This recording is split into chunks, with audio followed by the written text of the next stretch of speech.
Hello everyone, it's Seth, probably better known as Saffron Olive, and today we're breaking down the new Street Fighter Secret Lair drop. So yesterday, Wizards announced a Lair drop, 8 new cards, and well, 9 new cards. There's one we haven't seen yet that's going to be announced in the future, a surprise card, but 8 brand new cards featuring Street Fighter characters, and the cards look pretty sweet. There's a ton of Street Fighter references. If you were a Street Fighter player or are a Street Fighter player, you're probably going to get a ton of these really interesting references packed into these Magic cards. These are brand new cards. They're not reskins, so this is the first time these cards have existed. They're legal, not in Standard or Modern or Pioneer, but they're legal in Legacy, Vintage, and most importantly, Commander, which is where I think they'll see most of their play. And the response to this, I think, has actually been overwhelmingly positive from what I've seen. We've had, what, 3 of these now? We had Walking Dead, everyone freaked out. We had Stranger Things, and everyone was kind of like, meh. And now we have Street Fighter, and it seems like everyone actually kind of likes this Secret Lair drop. So I don't know if it's because Wizards promised to make Magic versions of these cards in the future, or if people are just getting tired about fighting about universes beyond Lair drops, but it's been interesting to see the reaction change. But let me know what you think in the comments. I'm very curious. Are you picking up this Lair drop, which actually by the time this video goes live, I think just went on sale over at secretlair.com. Are you picking it up? Are you going to play with these cards? What do you think about these cards? Let me know. Anyway, before we jump into it, a couple of quick reminders. If you need to keep up on the latest spoilers, you can find them all over at MTGpreviews.com. And if you need some Magic cards of your own, you can get them from our awesome sponsor, Card Kingdom, by heading to cardkingdom.com/MTGGoldfish. And even get a free goldfish sticker. Just let them know you want one, and they'll hook you up. Anyway, let's talk Street Fighter Secret Lair cards. First up, we have Ryu, featuring one of the most famous moves from Street Fighter, Hadouken. Round 1, fight! Hadouken!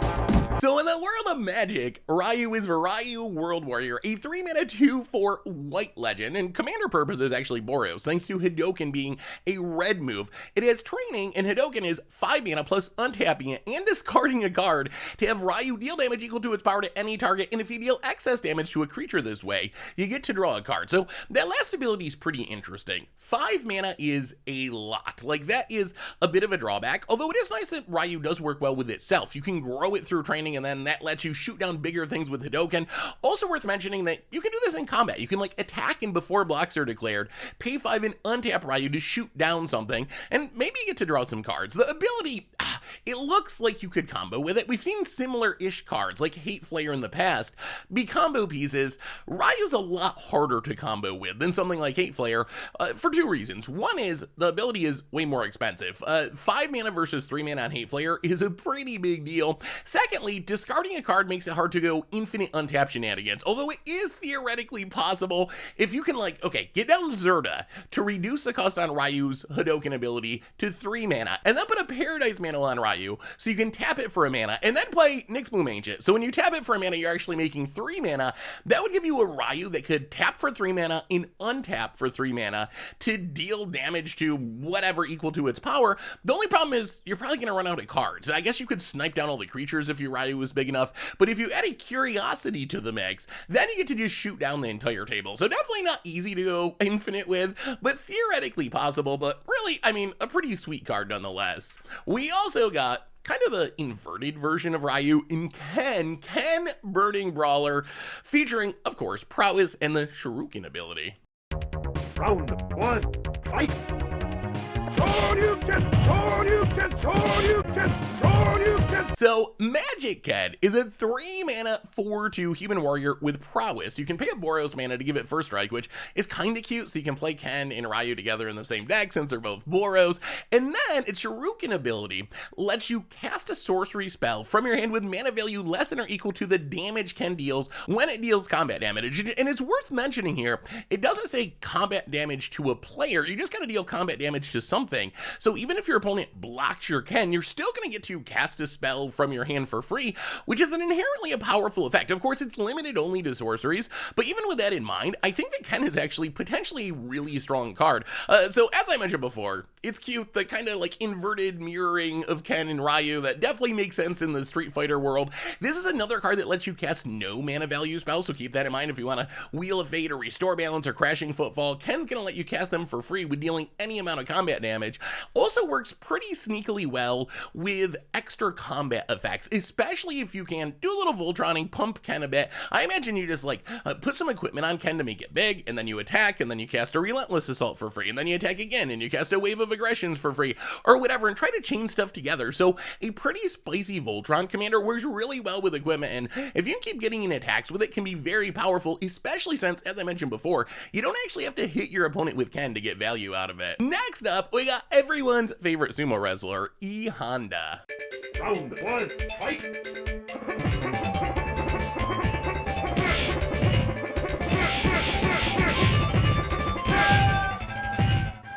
So E.Honda Sumo Champion, a 6-mana 0/7. It has Sumo Sprint, where as long as it's your turn, each creature assigns combat damage equal to its toughness rather than its power. That ability is kind of neat. It doesn't say creatures you control, so this could be potentially reducing the power on your opponent's creatures if they have creatures with high power and low toughness, while also turning your E.Honda and anything high toughness into massive creatures. Like on your turn, E.Honda's a 6-mana 7/7, which makes it look a little bit better. And then when it attacks, up to 100 target creatures, a reference to the 100-handed slap ability, each get +0/+X until end of turn, where X is the number of cards in your hand. So potentially a powerful effect if you can build a big board of high toughness creatures. You attack with E.Honda, you're going to be able to pump your entire board. Obviously, you could just say pump all your creatures. It would play out the same in almost 100% of situations, but targeting up to 100 creatures, while going to be super annoying on Magic Online to have to click that many times, is very flavorful because of the 100-handed slap attack.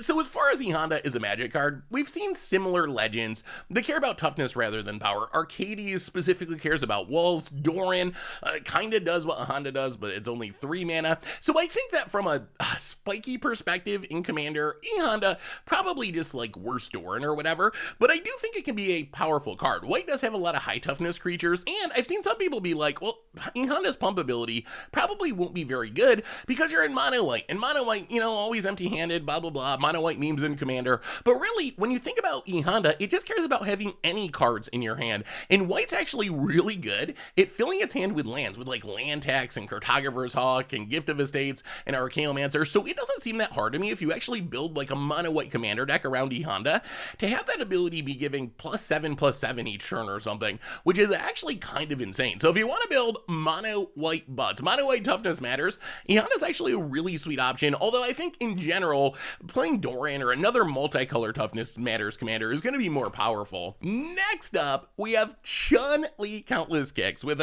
its lightning kick mechanic.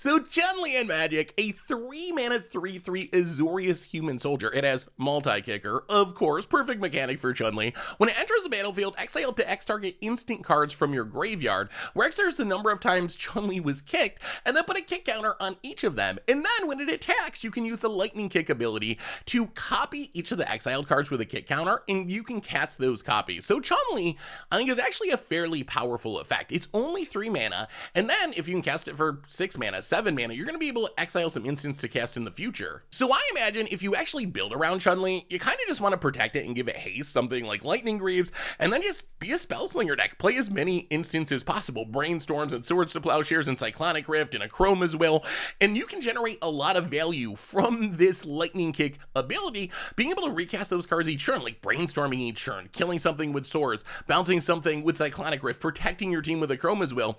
It is worth pointing out, though, that Chun-Li's ability does require you to spend the mana on those cards. I don't think it's quite as busted as some people think. I've seen some people think this card was like literally broken.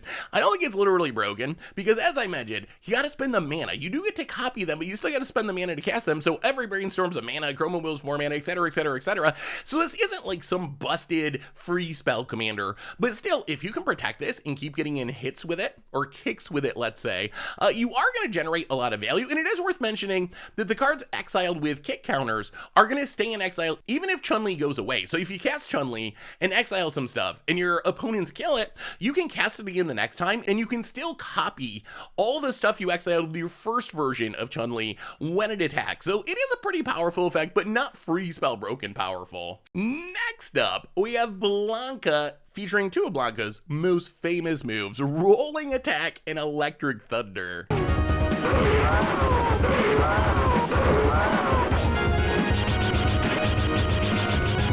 The Blanca Ferocious Friend, 5 mana, 5/5, Gruul Human Beast Warrior. It has haste. Rolling Attack is, it has trample as long as you cast 3 or more spells this turn, which is a reference to the Rolling Attack move. You had to click all 3 kick buttons, so kind of a neat little callback to the actual gameplay of Street Fighter.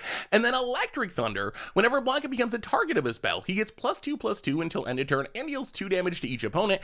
This ability, I think, is actually the most important one if you're going to build a Blanca deck. It's kind of like a built-in live wire lash, where whenever this is targeted, it's going to get big and it's going to deal damage, which means it's pretty easy to kill the table with Blanca and a Grafted Exoskeleton. If you stick Grafted Exoskeleton on it, every time you target Blanca with something, it's going to deal 2 infect to each opponent. So that means all you got to do is cast 5 spells targeting Blanca, like a Snakeskin Veil or other cheap cantripping spells, Charge through Crimson Wisp, free spells like Mutagenic Growth, Gut Shot, those also count, and you can just kill everyone. So I imagine that's probably going to be the best way to build a Blanca deck, is play this like weird Spell Slinger Voltron. You can also play it a little fair and just try to cast Giant Growths and scale up and take advantage of the fact that Blanca's going to deal a little extra damage, going to get even bigger. Every pump spell is essentially +2/+2 because of Blanca's ability. So I think Blanca actually may be one of the stronger commanders that we've seen from this Street Fighter Secret Lair drop. We also got Dolphin, Pliable Pacifist. Oh, Dolphin, this might be my favorite card from the set, featuring, of course, Dolphin's fierce punching and ability to teleport around the battlefield. Hold on fire! Hold on fire!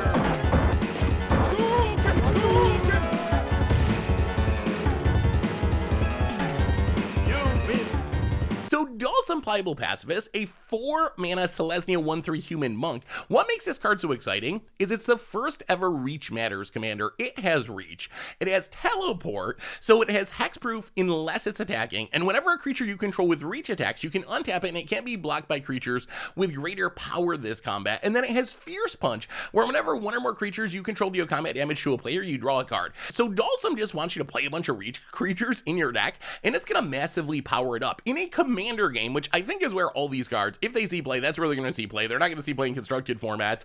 It's actually really powerful because you can hit each opponent, and you have 3 opponents with a creature each combat. So Dolphin can be drawing you 3 extra cards each turn and making it difficult for your opponent to block. Also works really well with like Toughness Matters synergies, like a E.Honda joining with Dolphin would be a really nice synergy. I could imagine playing something like E.Honda in the 99 of my Dolphin deck. So if you want to play Dolphin, one obvious way to go is Spiders. Spiders have a lot of reach. They have low power, so you're going to make them unblockable a lot, and you're going to draw a ton of cards. But my favorite way to build Dolphin is probably Sneaky Reach deck. We always talk about Sneaky Reach. These are random green creatures that you don't really realize have reach until you chump attack into them in Limited. We got a lot of those in Magic now. Your Elder Gargaros and Gem Razors and Endurances. So I kind of just want to load up a Dolphin deck with all these creatures that no one expects to have reach and see what happens. This could actually be pretty powerful with Dolphin providing the card advantage. Next up, we got Guile in Guile Sonic Soldier, a 4 mana Jeskai legend for a 4/4 human soldier with Sonic Boom and Flash Kick. Sonic Boom! Sonic Boom!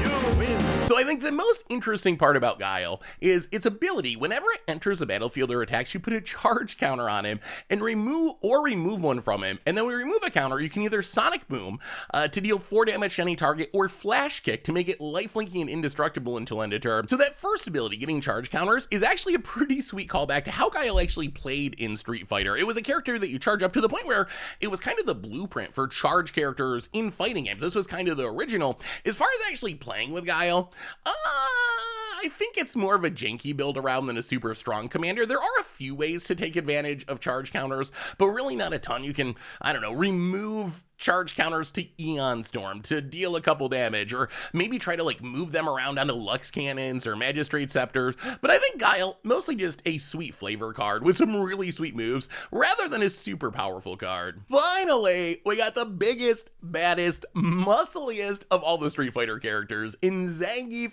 Zangief the Red Cyclone with Iron Muzzle and, of course, the spinning pile driver. Round one.